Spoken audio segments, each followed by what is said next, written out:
Hey guys, can you solve 2 to the power of 4 plus 6 times 3 minus 5? 2 to the power of 4 equals 2 times 2 times 2 times 2 equals 16.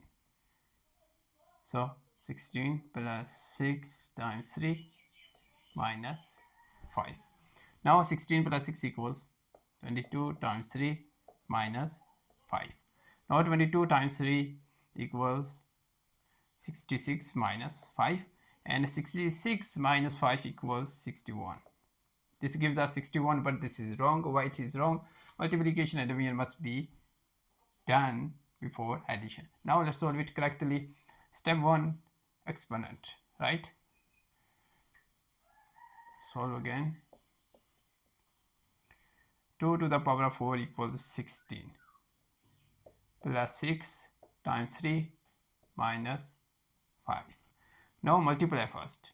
Multiplication and division must be done before addition and subtraction, right? So 16 plus 6 times 3 equals 18 minus 5.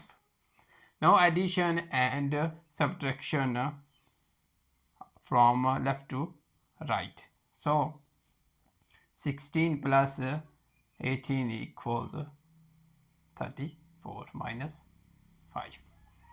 Now 34 minus 5 equals 29.